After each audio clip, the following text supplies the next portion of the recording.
And welcome back, ladies and gentlemen, our non-binary people.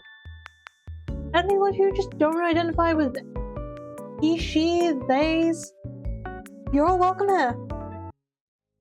It was an afternoon on a sleepy summer day. Nothing urgent needed to be done. No real plans had been made.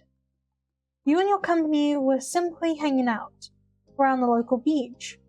Free as the breeze. It was one of those good days where the world was your own, and you had two of your close friends there to enjoy it. Derek was on your left, and Cove was at your right. 3 pairs of footprints trailed along in the soft white sand behind you. Derek had only been dropped off minutes ago. Instead of going inside your house or Cove's, you simply started to walk. It was definitely hot out. Southern California didn't get that way. But it wasn't so bad that you had to hide away from the beating rays of the sun. Cove's hands were in his pockets. He spoke out while facing away from you. Instead, he lazily watched the unchanging horizon. What do you guys want to do? You and Derek took on matching squints. Normally there'd be an endless answer to the question. The lackadaisical mood made it feel like trying to solve math problems in a dream. You had nothing. Your thoughts were moving as slowly as the tide that inched towards the shore, bit by bit. Finally, the resident problem solver offered a possibility with a yawn and a tall stretch of his arms over his head. Well, wanna walk to the grocery store? What? Carl twisted his face to the opposite side, and stared at Derek. A stuttering laugh expressed his disbelief. Why would we go grocery shopping? With a shrug, Derek scratched his cheek and explained. Well, it's probably different here, but where I live, the closest place to get stuff isn't a convenience store or a mall. It's a grocery store. Sometimes me and my bros will take a trip down there and see what we can find. You've got some interesting hobbies, Derek, you teased. Derek just laughed. A puzzled reaction from two of his friends didn't deter him at all. This is gonna be great. It's really not like normal errands. You can get anything you want. There are lots of things at the store you'd never even think about when you're there with your parents, so the list just starts out. Cove's formerly heavy, droopy lids lifted high, showing his bright blue eyes. He glanced between you and Derek for a final confirmation that you were seriously doing this today. Derek had complete confidence in his stance. It could be interesting. The corner of your neighbor's mouth perked up as well. Sure. Okay, let's go grocery shopping. Cool. It was another successful bit of improvising on Derek's part. He put his hands on his hips eagerly. Let's go. I'm pretty sure I know where your store is, but you two should probably lead the way. Leave it to us. Cove puffed out his chest with pride. He was a true local to the town after being there for so many years. And your walk continued, now with an actual destination in mind. You retraced the remnants of your steps in the sand, heading back to the neighborhood, then up the hill out the residential area. When you turned onto the main street, the grocery store was already visible in the distance. It also wasn't going anywhere. So you enjoyed the stroll together. You'd arrive when you arrived.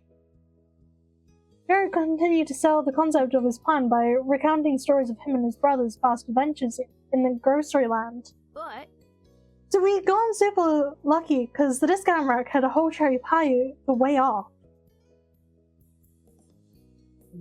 Me, Jorge, and Nico pulled our pocket change to get it. And then we had an entire pie, just like that. We sat outside on a bench near the store and ate it from the pan. It was kind of 6 slices. I only let the kids have 1 piece each. It was a lot of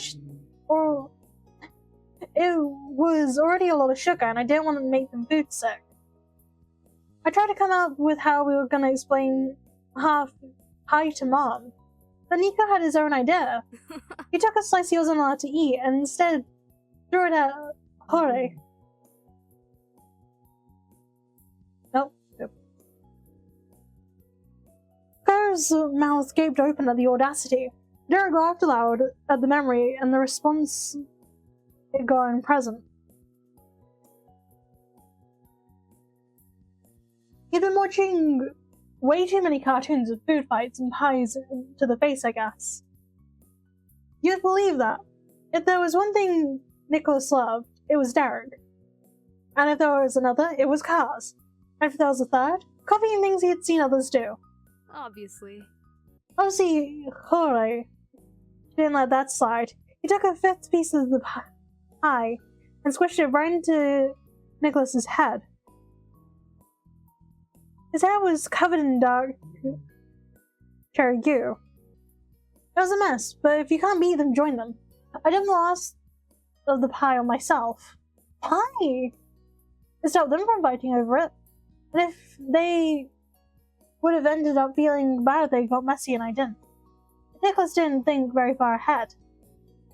Oh, what did you do next? honestly... Well, we found a water fountain around the back of the grocery store and tried to scrape off as much of the pie as possible. Then we went home. Mom still figured out what happened, and we all had to take real baths. That was a good time. A fun smile settled on Derek's face. He glanced up at the sky, getting lost entirely by the moment of reminiscing. Cove was still reflecting on the story with amusement. That's adorable! Thanks. Cove ruffled a hand through his hair, possibly considering how it might have felt to have pie crushed into his locks. He smirked. A pie throwing fight is way more memorable than I would have guessed. The most unexpected thing that happened to me when out shopping was that time I got a free balloon and accidentally popped it pretty much immediately. Dude. Oh shoot! It was Derek's turn to chuckle in nervous disbelief. His grin shook just imagining it. It's okay. It's okay. Rest in peace, Dolphin Balloon. You won't be forgotten. The conversation stayed on the topic of store-related things. Naturally, that time you went to the mall with Lee and technically Kyra too was discussed. Where Cove's mom went during the trip was still highly speculated, but there were theories. The chat didn't last much longer, though. Soon he crossed the street and arrived at Sunset Bird's local mom-and-pop grocery store. You and your 2 co-shoppers headed right through the automatic doors. A shiver went down your spine when you stepped out of the afternoon heat and into a powerful air-conditioned store. Shiny, orderly aisles stretched out in front of you. Each one was tightly packed with a plethora of brightly colored packaged merchandise.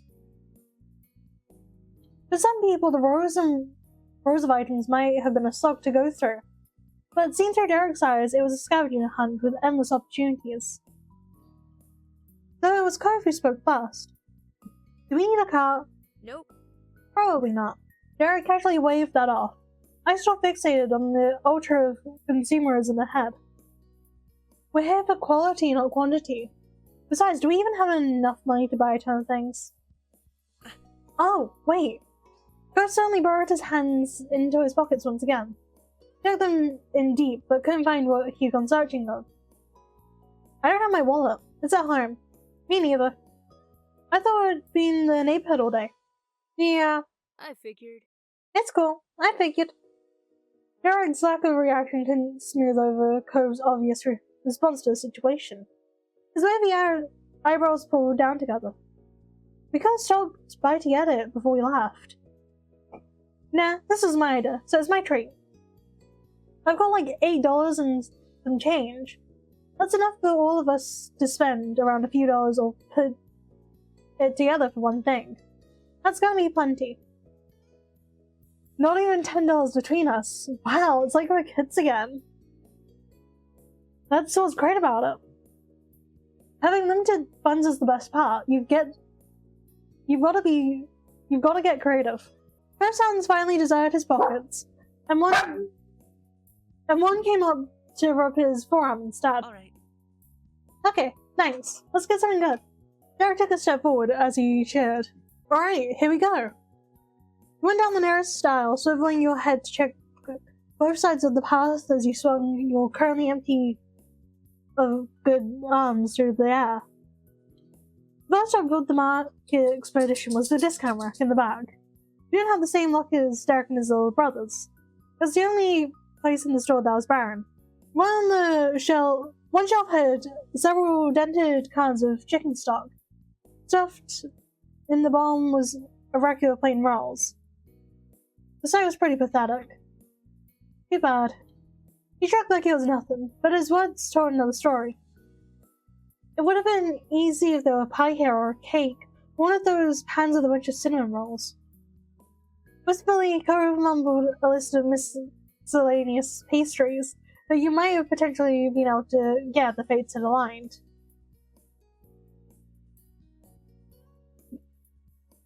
Good, this keeps things interesting. Definitely. There are still plenty of possibilities. And if push comes to shove, we could afford a smaller treat. Like getting 3 boxes with 1 slice of cake each. We wouldn't be able to eat more than that anyway. Maybe you would eat just 1.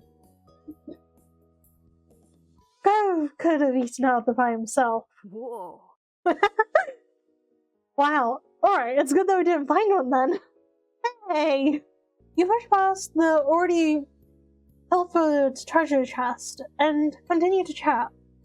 You pass cereals, pastas, and sauces, an aisle full of chip bags and soda packets and more.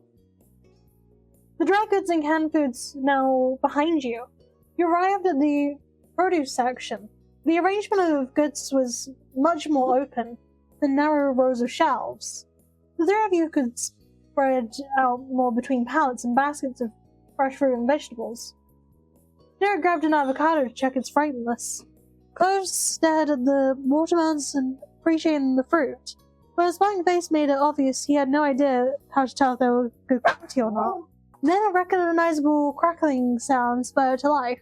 Both the boys with you lifted their heads. Without conversing, the 2 rushed back to the back wall where the leafy greens were piled up. A light spray of mist burst from the sprinklers raining down gently on the produce. Cove and Derek stuck their hands into the damp hair, while snickering. Derek rubbed his hands together to pretend he was washing them. Cove lifted his hands up to be close to the source of water as possible. That was weird. How did they both know how to do something ridiculous like that? Their impromptu public shower ended shortly, and it was back to the center of the space for them. Knowing grins were shed between the pairs, you regrouped. There was a comfort in realizing someone else had the same silly habit as you. With the distraction over and the main goal unresolved, Cove helplessly glanced around the store. You're totally stumped. There's a lot of things I like, but I don't have any of it now. How do we pick? There was a whine in his tone, and he crossed his arms out of frustration. Derek kept it light, same as he would when dealing with his much younger siblings. Dude, you need more imagination. Turn lemons into lemonade. I've got a plan. Actually, wait. Yeah, that's what we should do. We can get some lemons and make our own lemonade. The concept struck Cove just as much as Derek. Oh, that would be cool. You gave a nod. Great. Derek marched with purpose to a box that was heavy with with the mesh bags of the desired yellow citrus. He tapped his finger on his chin and bounced from one foot to the other. Derek was suddenly a lemon connoisseur who scrutinized the offerings with utmost focus. He selected 2 bags, one in each. The bottom of each bag was set against the upturned palms. Derek jiggled the lemons and tried to get a sense of their weight. Finally, the bag on the right was deemed superior, and Derek carefully laid the unwanted bundle back into the stack. He then lifted the winner high, showing it off to Cove and you. I've got my thing. It's only $3. Your turns. This time Cove didn't look aimlessly at what was in front of him. He shut his eyes and put all of his mind power into conjuring up an answer. Soon he stole a quick glance at Derek's lemons through squinted eyes, and then he took his turn. Come on. Let's go. Let's do it. You made another trip across the length of the store, this time at a much brisker pace. Cove had a target in sight, even if you couldn't see it yet. He flew past all the food aisles, the pet shelf, and the cleaning supplies. He only stopped when you made it to one random aisle in the store with cheap plastic kids' toys. This is it. His words were eager and certain. There was a childish excitement to Cove that was fitting for the location. He reached a hand into the wall with yo-yos and bubble blowers. His fingers landed on a baggie of water balloons. Drinking lemonade is gonna make me want to have fun outside, too. We can use this for that. Yeah. Perfect plan, Cove. I'm amazed you didn't get food. Me too. For all his previous indecision, the sweetness of victory was all the more worth it for Cove. This selection was even cheaper than Derek's, $2, and a bit of change. All that was left of Derek's money was $3 and your choice of prize. Derek patiently cradled his bag of lemons while Cove watched you expectantly, excited to see what the final piece of the puzzle would be. You reflected on the theme that was forming, your own preferences and the shareability of different goods. In the end, you opened your mouth and said, I don't want anything. You're really sure? I'm sure. Okay. Lemons and water balloons is still a good set of stuff. With items in hand, you, Derek, and Cove went through the checkout line. Derek dug out his pocket change and paid for your odd arrangement of items. Cove didn't bother to get a bag. Derek was already in one, and Cove could easily carry his water balloons in his hand. After a successful grocery trip, you returned to the great outdoors to walk back to the neighborhood. This kind of outing reminded you that it wasn't about what you were doing. What counted was who you were doing it with. Outside, you gathered in front of the crosswalk and waited for a chance to get back on the main street. While standing around, it was unanimously decided that you would bring your goods to Cove's house and make the lemonade there. Your home had the risk of Elizabeth deciding she wanted a pre-dinner snack. You wouldn't appreciate having lemonade making an operation in the way. There was no worry about that in the holding condo. Cove's mom and dad were out, and even if they weren't, they were his parents, not his big bossy siblings. They wouldn't even dream of throwing the 3 of you out of the kitchen to use it instead. Derek was thinking along the similar lines based on what he'd said next. Honestly, man, I can't wrap my head around what it's like to not have any siblings in the house at all. I don't mean that you're weird for that. It's gotta be so different. Really? Is it? I have my dad here. My mom is staying right now too. I guess. Yeah, but it's not the same. Parents take care of kids and the kids have a bunch of stuff they need. Every day has to be about me and my brothers. If we go out, will everyone like the stuff there? Or will holiday be too picky? Are we old enough to do whatever the thing is, or is Nicholas too little? My birthday is the only time I can do everything I want for the whole day, for the whole time. And I still choose to keep my brothers in mind, even though my parents don't make me. It's okay. I don't mind, but it's crazy imagining a world where I don't have to do that. Huh, I hadn't thought about it like that. Cove's eyes darted back and forth, and he bit the inside of his cheek. I guess having siblings or not changes how someone thinks. I figured people would be who they are no matter what, but maybe I would need it at least a little different if I had to share my parents and life all the time. I can relate to that, Derek. Elizabeth has definitely impacted my existence. Yep, siblings do that. But the road was clear again, so Derek got the conversation and his legs moving again. He started preparations by listing off what you need to gather when you made it back. Sugar, ideally some ice, and really cold water, a pitcher or something like that. Yeah, got one of those lemon squeezes. We can do it by hand if you've got it. With every object Derek recited, Cove nodded plainly, but he was watching something off in the distance.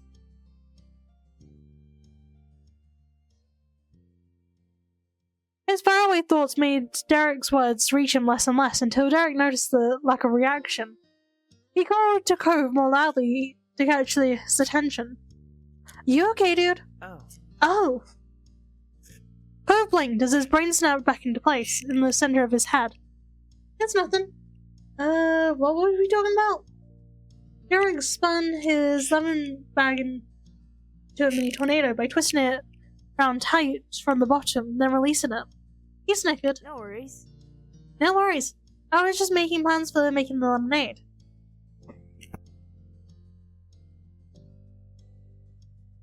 Okay. The rest of the trip passed by comfortably. Derek carried the conversation, and Cove really paid attention from then on. Once you arrived in your neighborhood and reached Cove's front door, the resident of the building opened it up without needing a key. It was already unlocked. Derek gasped upon seeing such lack of security. Cove, however, was so relaxed and content that he yawned while going inside. That unknowingly cut Derek's chance to question Cove about his choice not to lock the door. He simply followed his friend inside, and you did it as well. Cove leisurely crossed his living room to drop his bag of water balloons on the coffee table for later. I'm on it. Alright. Derek went straight to into the kitchen. He had his arm bag over his shoulder, like a gym pack, and flipped it over to sit on it beside the sink. Flipped it over to sit it beside the sink. He slipped his thumb through the holes of the match and tore it. Where's your colander? Cove paused, looking incredulously at the wall. Then he turned to project his confusion across the counter at the source of it. What? What? Undeterred, Derek was quick to offer a rephrase. A strainer. In the lower cabinet, the one on the left. Derek pressed his hands into the marble and leaned forward with a grin. Thanks, Cove. He watched the two boys in amusement. Then the spiky-haired chef ducked down and disappeared from your sight. If you could call someone who made lemonade a chef, that is. When he popped back into view, framed by the black wall and the support beams in front of the kitchen, Derek was holding a silver strainer. He popped it into the sink, and it sharply clinked against the metal basin. Derek took the bag he had set nearby and dumped every single lemon into the waiting colander. He turned the faucet so he could clean the cherry fruits. The sound of running water added an extra layer of relaxation to the atmosphere. Cove stopped dawdling and joined the already hard at work Derek in the kitchen. He grabbed a cutting board and a large knife from an upper drawer. It was his house, and he wordlessly claimed responsibility for the riskiest part of making lemonade. Cove also directed you towards the sugar and a few other things. As it turned out, Mr. Horton didn't have an actual lemon squeezer, so you were going to be doing it by hand. He did have a perfectly crystal clear glass pitcher that would be perfect for the lemonade. The body of it was completely round ball shape, and it had a narrow edge that pulled in at the top, with one side pitched into a spout. As far as you could tell, it had never been used. Hey. Have you ever made lemonade before, Callie? Cove. Jared casually questioned both of you, while he hefted the so-called colander up and down to shake off some of the water clinging to the freshly washed lemons. I make it all the time. What about you, Cove? I've made really simple lemonade before, just for me. I'd squeeze one lemon into a glass of water and dump a spoonful of sugar. It wasn't that great, but it was easy. Cool. Derek hummed while placing lemons on a clean kitchen towel. He took the fruit from the colander with his left hand and passed it over to his right, and then placed that down while grabbing a new one. It's all good. I made it before, too. Fresh lemonade is so good. I'm excited for this. So am I. Your tours were all prepared now, so the team shifted into the actual creation of a traditional summer drink. Cove would cut the lemons into chunks. Derek gave Cove a tip to roll the lemons against the board or slicing them to get the juices going. You and Derek worked hard together to squish the fruits. You squeezed the lemon parts over the pitcher itself, with a small strainer bounced over the mouth of it to catch the seeds. Piece by piece, you crushed the thick peel into itself, popped the little sacks of juice in the fruit. The tips of your fingers began to wrinkle after a while. But slowly, a murky pool at the bottom of the glass container. Murky liquid pooled at the bottom of the glass container. When enough fruits were chopped, Cove joined in the juicing effort. The three of you huddled around the counter together. You leaned over one pitcher and strained to get everything you could out of the yellow little menaces, while not accidentally squirting acid into anyone's eyes. The precariousness of the situation aside, Cove continued the conversation with a question of his own. Derek, you made lemonade. But did you ever do the whole lemonade stand thing where you try to sell it to random people who pass by? Oh yeah, it was a mess, and I think we only sold like 2 cups. Nicholas kept drinking our supply, and Jorge's efforts to stop him spilled even more of it. Oh man. Plus, the 2 kids fighting over the lemonade jar probably scared people away from the stand. But it's not like I was expecting it to be some kind of entrepreneurial success. It was for Nico and Jorge to have fun, and they did, mostly. As usual, tales from Derek's endeavors as the big brother got Cove to chuckle. You were also smiling, even though your fingers started to cramp after so much lemon compacting. It's not... I never got to do that. It's not fair. Our neighborhood has almost no one who goes through. My mom's wouldn't let me go all the way up to the main street to set it up. Man, all this business talk makes me think about how I only met either of you, because my dad partnered with Cove's dad's business. If that hadn't happened, you probably wouldn't have ever learned that I existed. You'd still know each other, obviously. Derek squeezed his 12 lemon chunk with a fittingly sour expression on his face. He'd accidentally made himself feel like a third wheel. Are you trying to get comfy there, Beth?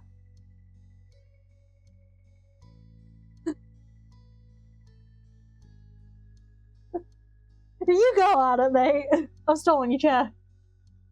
You and Cove looked at one another. Oh, wait. In the cluster of human juices, Derek was in the middle, yet he began to fade despite being right next to you. You and Cove looked at one another from over Derek's solid head. Cove pushed himself to smile through his concern while also giving Derek's arm a little nudge with his elbow. I worry about that kind of thing sometimes too. My dad hadn't picked the street to move to. I went and met Callie. The bravery. Excuse me, Raya. Trying to record it. Raya. The bravery he mustered began to disintegrate after putting that truth to the front of his mind. Cove swallowed bitterly. I don't like it when I start to think about that. It's okay. But my dad still would have had his business, so I still would have met you. Sheepishly, Derek pressed his shoulders up around his face.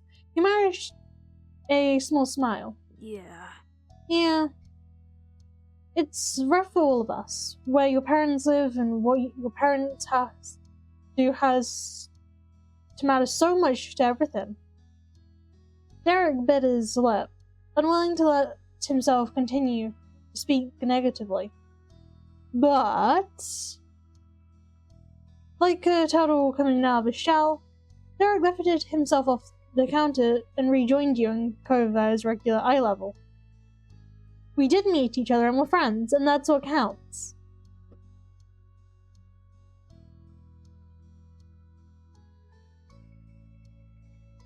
Soon we'll be old enough to decide everything for our lives.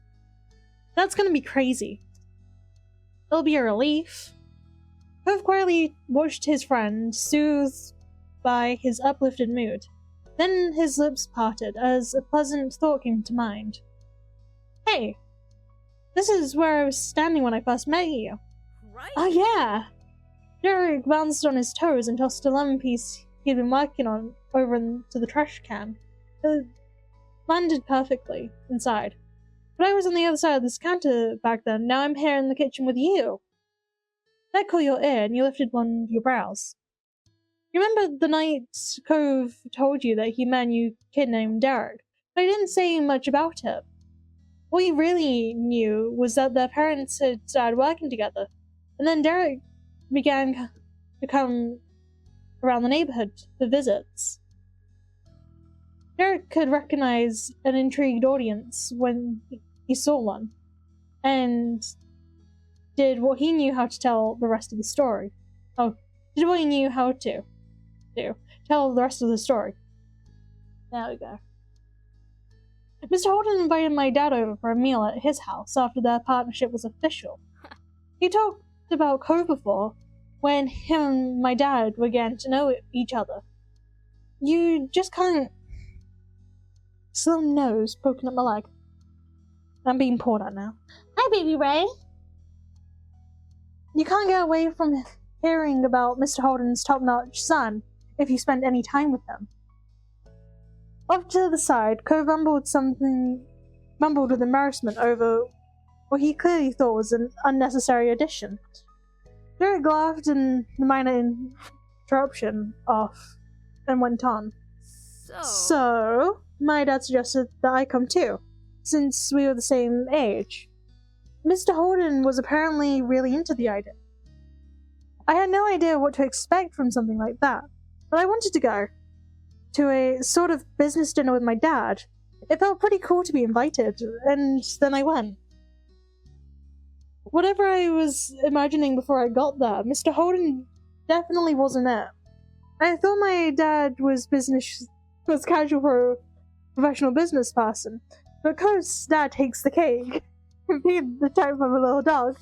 A warmth came to Cove's expression, not the red hot or heat of Foster from before, but a gentleness that was based in his honest love for his parent. A lot of people don't expect Dad to be how he is. What do you think about me when you first met me, you know? Derek mindlessly scratched his damp hand against the back of his head. A stray lemon seed clung to one of the spikes of his hair. He didn't want to cut the two off, so the little bit went unmentioned.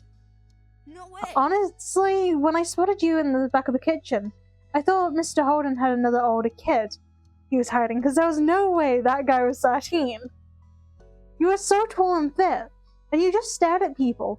You seemed like a tough upper grade teen who never talked to someone like me. You snickered under your breath. If you didn't know better, you'd think he was describing Elizabeth. Having that description be assigned to Cove Holden, of all people, was hilarious. Cove was equally startled by Derek's choice of words. His eyes opened wide in amazement. Oh. You thought I was tough? Yeah, I did. But, thought is definitely the right word for it. That instantly put Cove into a pouty mood. He pressed both of his palms against the marble countertop, not bothering to squeeze another lemon. Cove didn't want to play anymore. Derek leaned his shoulders against Cove's side affectionately. He reached past him to slice the lemon slice Cove wasn't using, and started juicing it himself. Sorry, there's nothing wrong with being a softie. I like that about you. Bringing Derek's statement to life, Cove visibly relaxed his stance. The tone of his voice was equally delicate. I guess it's not bad. Cove was honestly kidding himself if he thought he was anything other than a sensitive sweetheart. But just like Derek, that was something you treasured about him. It's great, Cove. Cove took a new piece of fruit and rejoined the lemonade, making efforts. Derek pinched an ice shut from the tension of crushing a chunk in his fist. He hesitantly continued the topic. So, what about me? When you first met me, what kind of impression did you get? With much less force, Cove used both hands to work on his single lemon. He answered the question while staring off into space. That was likely the same expression Derek had seen the moment they had met. The face he read as intimidating rather than easily distracted. I thought, you probably like sports. The three of you shook from laughter, bumping against each other with your closeness. Like a bunch of grapes on a vine rustling in the wind. I get it. Okay, Callie, your turn. What did you think about me when we met? Oh, you mind drifted back to a few months ago before summer vacation had begun. You stepped outside of your house late in the evening and Cove was sitting on the curb with someone else. Someone you'd never seen in your life, not even passing school. A green-haired boy with a green-eyed boy with a football jersey who was joking around lightheartedly with your long-time neighbor. You had guessed immediately that he was the Derek kid from the Holden's new business relationship. That or Cove learned a magic spell to summon a new friend out of nowhere. You had stood there staring for only a second. The newcomer noticed your presence quickly. He jumped right to his feet and jogged across the street and stuck his hand out for you to shake. The wide grin you were so familiar with the wide grin that you were now familiar with, he introduced himself to you for the first time as Derek. I thought you were cute. Really? Thanks. Are you gonna tell me what you thought of me when we met? Derek's gaze shifted from the picture in front of him, set on you instead. There was a focus in his eyes. It made you hold your breath from anticipation. I thought you were cute too. You'd hoped you'd be able to inhale again after he spoke, but that only made it worse. You struggled to get any oxygen in. We're a couple of cuties. Definitely. By the way, you have a lemon seed in your hair. Oh! Derek rigged his hands through the light brown strands blindly. Unfortunately, he focused on the top and side, so he never hit the right spot. One of your hands covered the laughter from coming out of your mouth, and you used the other to point out the target on the back of his head. Finally, he was able to brush the seed onto the floor. He bent down to pick it up and dropped it on the side of the counter. Thanks, Callie. You're welcome. We could add a little lemon zest, too. I'll do that. Derek fumbled to move the topic to something else. His darkening cheeks were probably the reason why. You have a grater or a peeler? Yeah. I adjusted to the same drawer the knife kit came from. Derek dug through it until he successfully revealed a multi-textured grater. He took his stuff to the opposite side of the kitchen to not get in the way and work with his back to you and Cove. Cove tilted his head thoughtfully. He was inspired by Derek's work ethic. If it's gonna be fancy lemonade with zest, we should do that thing where you put the whole slices in too. I can cut a few of the leftover lemons. Cool. Callie, can you pour the water and sugar in the pitchers so it can start to dissolve? Yep. You started by filling up the sparkly jug with chilled filtered water from the fridge. And you remember to put ice in the drink too. The diluted lemon juice sloshed around and started to spill over as you piled in the ice. You allowed in some space for Cove's lemon slices. Finally, you took hold of the hefty bag of white sugar and pulled it close to the counter's edge. Stray grains of sugar that coated the bag came to stick against your still damp fingers instead. You felt like you were building a sandcastle at the beach. You added a full cup of sugar. You searched around the kitchen until you found a colorful ceramic mixing spoon. You dunked it into the pitcher and carefully stirred. A quiet smile grew on your face as you watched bits of the sugar swirl around the pale yellow drink. At this point, the separate ingredients had truly come together to become lemonade. Round and round you turned the spoon. It was almost hypnotic the way the juice swirled inside the pitcher. Your trance was broken by a sharp hiss at your side. You dropped the spoon, losing it in the depths of the lemonade, and snapped your head towards Cove. He was holding his left hand to his face. A thick bubble of dark red had slipped down one of his fingers and left a streak over his palm. Oh. Ouch!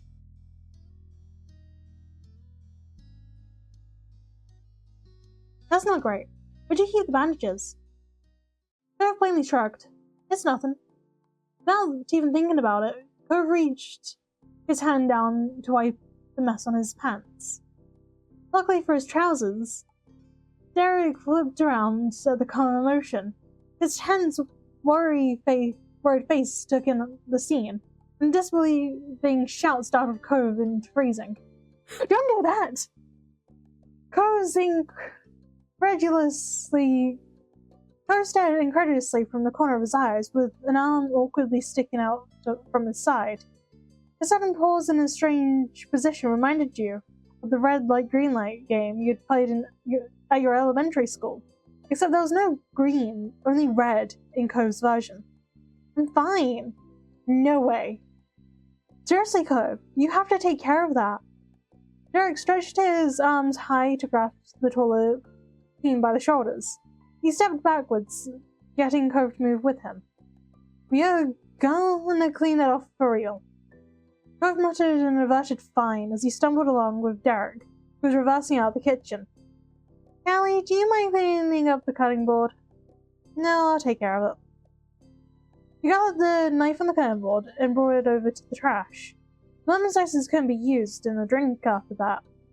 Use the knife to scrape them off into the bag. Then you got to rinsing the board and the knife in the sink with soap and hot water. You'd switch between staring down the suds and checking over the counter for the boys. You were careful to not accidentally get a cup of your own.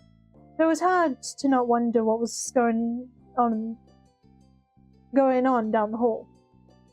By the time you finish washing up, Cove and Derek reemerged in the living room. Yes, unassuming brown bandage was wrapped around the cut on Cove's finger. It's okay. It's okay. It wasn't deep. It's okay. We washed it off, got it clean, and put a bandage on it. Good as new. Derek marched with confidence right back into the kitchen. Cove hesitated in the living room. He waved apologetically. Hey. Hey. Hey, you're really okay? I definitely am. I just named myself when the lemon slipped. The juice stinging me was way worse than the cut itself. That's really. Thanks for helping, Derek. Thank you too. It's cleaner in here. He held up his hand for a high five. It had been washed of the clean lemon juice I coated it before. You stopped his hand. You swung your palm forward and caught Derek back. He pumped his arms enthusiastically as a follow-up. Cove walked over to join the two of you, smiling ruefully. Thanks for caring. Always, man. Now what? Well... It took a second to look between you and Cove as he puzzled out the next step, and then he beamed. Let's try a lemonade. It doesn't need the slightest or the zest. Derek gave an exaggerated wave across the front of his chest, blowing the whole thing off. Cove eagerly supported the sentiment. He was more than ready to put the prior incident behind him. You're right. Yeah, lemonade doesn't need to be fancy. It's lemonade.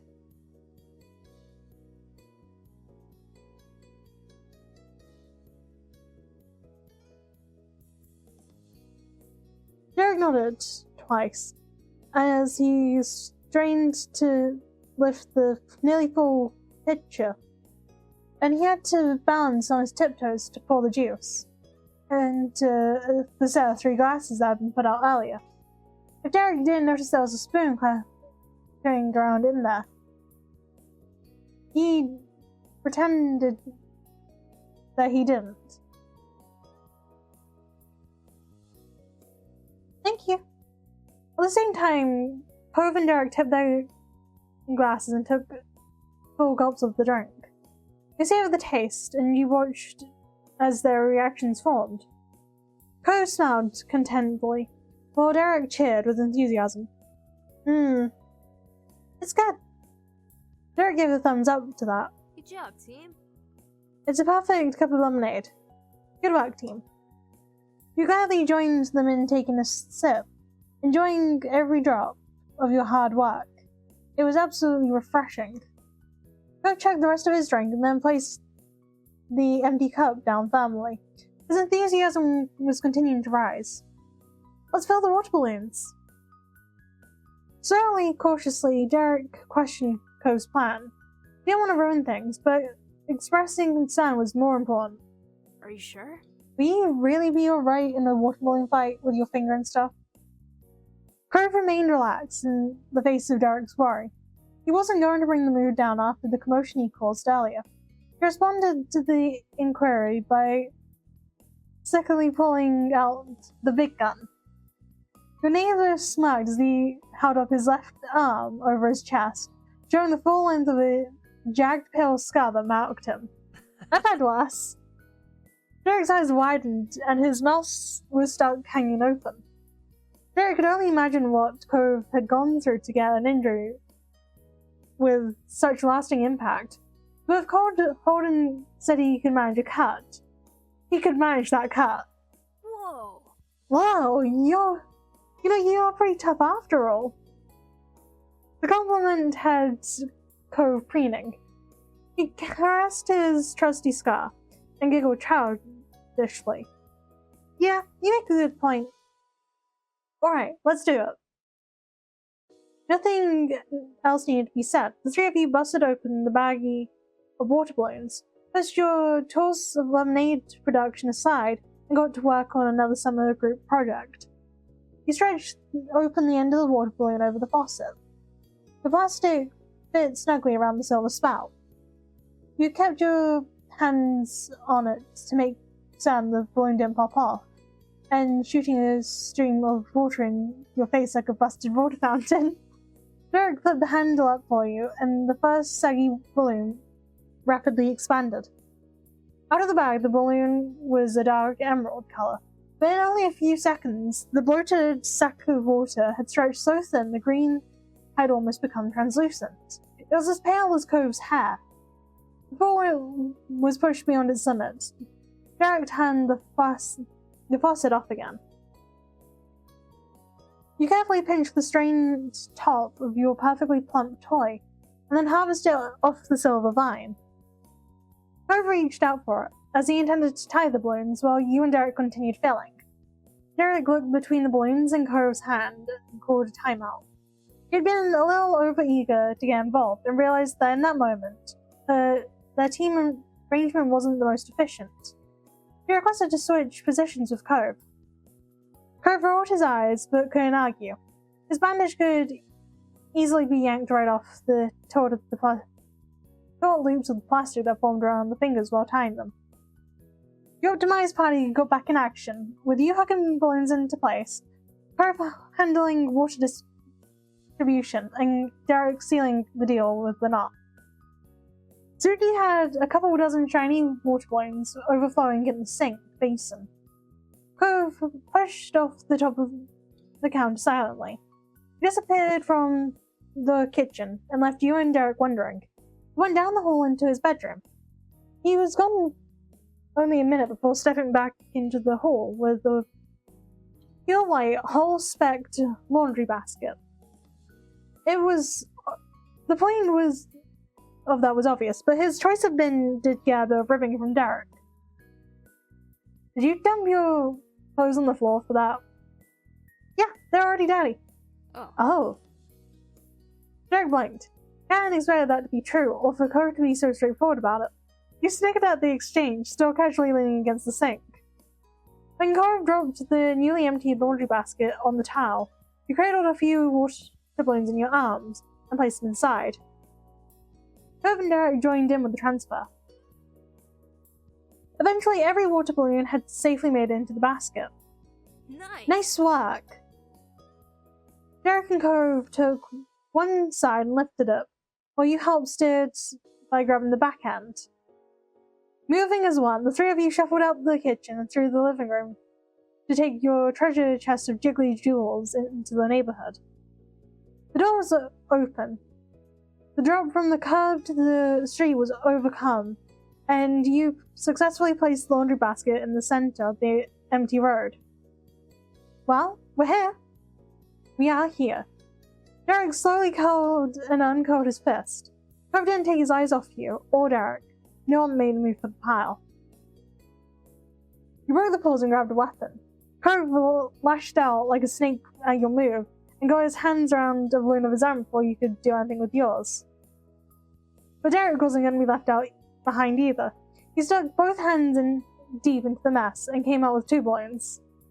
In quick succession, Derek launched one shot at you and the other at Cove. Ah!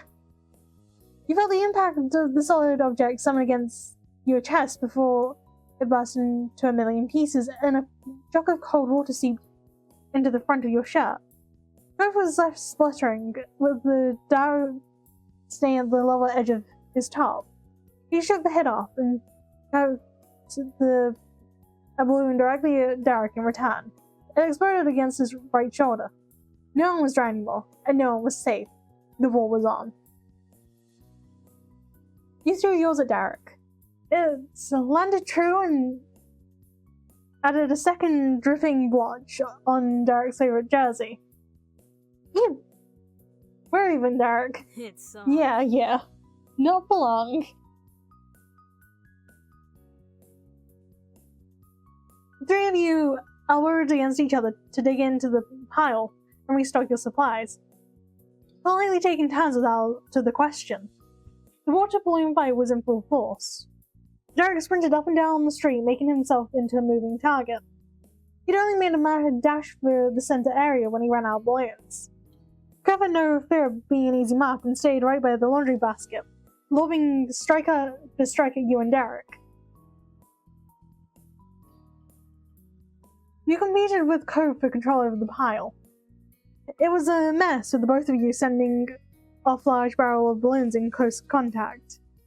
At one point, Cove was shaking so hard from a chuckle fit that his attempt to throw went so poorly it didn't even pop.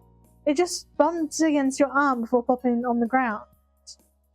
You almost fell over trying to get back to toss again, through his wheezing, and you still ended up a little wetter because of how watery eyes you had gone from the overwhelming giggles.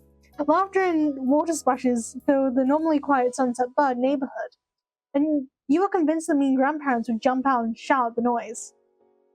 Luckily, no one interrupted your revelry, and even if someone had, they would have put their dryness at risk by confronting your group. Rapidly, the amount of balloons dwindled until each person only had one left in hand, and the laundry basket had nothing except a little puddle at the bottom, with scraps of rubber scattered in it. Arms were held high in the air, taking aim, and eyes shifted from one option to the other. Derek wound his hand further back. Cove and you couldn't take your eyes off him.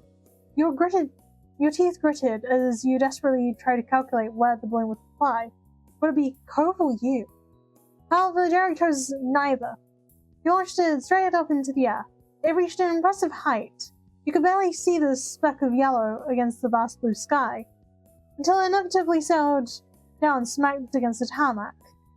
Derek broke into more snickers in the exact moment the balloon broke into 1,000 drops of water. He wasn't the only one amused by the stunt. Cove's smile bent and he opened his fingers to let his balloon drop harmlessly to the ground. This time, losing the balloon wasn't an accident, and he didn't pick it back up. Instead, he brutally brought his foot against his own weapon and decimated it under his heel. A joyful truce had been formed between the two. You threw it at Derek, but that ceasefire didn't have to apply to you. Without mercy, you pelted Derek with the final blow. It splattered against the center of his torso, and he was left in a stunned daze. And then he cheered. Awesome. That was great! That was how the grandest battle your neighborhood had likely ever seen came to an end. You were all dripping wet and out of breath, and you couldn't be happier. Derek rubbed his hands together in satisfaction before crouching to the ground to start collecting tiny bits of water-blown debris. Cove strolled around to gather the confetti like trash on his own accord, as well. There did have to be a discussion. Derek and Cove had that quality in common, a distaste for litter. You appreciated that about both of them and joined in to help pick up the pieces off the ground.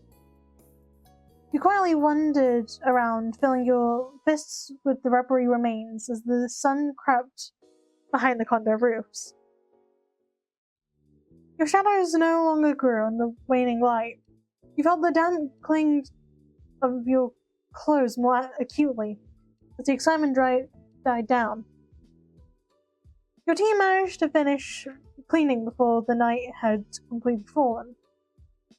All of the trash was dumped into a tall green trash can at the side of Cove's house. With all that remained of the carnage being a few drying watermarks spotting the street, the group had returned to the state you'd originally started in. Directionless relaxation. Cove had been perfectly willing to return to his house, still wet. Scrounged up fresh glasses of lemonade. He had to carry 3 drinks by wrapping his arms around them and pressing the set to his chest. But Cove took one for the team, as someone who actually lived there. You and Derek didn't have to go in and make a mess of the Holden home, though you thought Cove's dad wouldn't have cared. He passed a drink to you and one to Derek, then used his free hand to flip the laundry basket over. It was less flimsy than it looked, because Cove sat on it, and it didn't buckle at all. Derek politely passed on the seat Cove provided.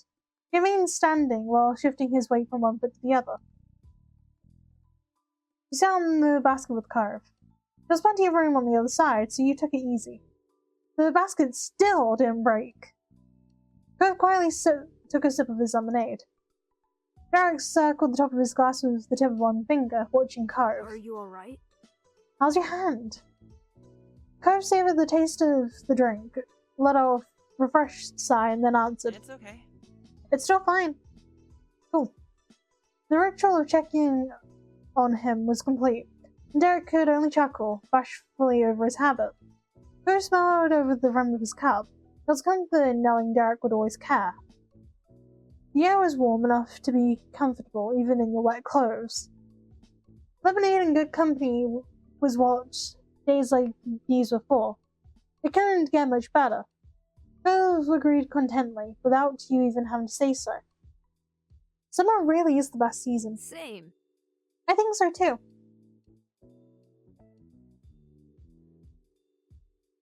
You simply shrugged. A gentle expression rested on Derek's face as he spoke softly. It'd be nice if things could be like this all the time, huh? But then Derek lifted his glass and spoke into a mock outrage to the world at large. Why can't it always be summer break? Despite it being an obvious joke, Derek's words struck a chord with Cove. His total chill hardened into seriousness. He downed his second glass of lemonade and hopped onto his feet. You were gently jostled by his action. I'm going to check on something. You should come, both of you. He considered that a sufficient offer because Cove simply walked back to the front of his house and left the empty glass on the side of the door. Derek's gaze followed his friend, and he lifted one brow. What are we going to see? You'll see when we get there. You're probably going to try to talk me out of it, so you don't need to know. Now. What? He almost dropped his cup. Derek twisted his head to track Cove's moves with his saucer wide eyes. Yeah, he's gonna get it. Oh yeah, I'd take that bet. Come on. Come on. Still completely confident, Cove strolled up the road. Derek gulped, but not the lemonade. He wanted a panicked glance at you. We should go. You pushed yourself off your seat and stood by Derek. Alright. Derek hooked his open hand through the side of the laundry basket. He jumped on his tiptoes over to Cove's condo. The bin bumped along the street behind him. He flung it in front of him and left it there in the entry. He placed his half-empty lemonade glass by Cove's. You're right there behind him. Completing the set of glasses by placing yours next to theirs. Let's go. After another light jog, you called up to Cove. He was going at a leisurely pace and smirked when he saw the two of you in the corner of his vision. Hey! Hi! Together, you, Cove, and Derek left your neighborhood and returned to the main sidewalk that took you to reach the grocery store hours earlier. An exchange of glances between you and Derek were the only interaction you had during the walk. Cove kept his sun-kissed face forward and his mouth shut. Shopping wasn't on your neighbor's mind because that building was passed without acknowledgement.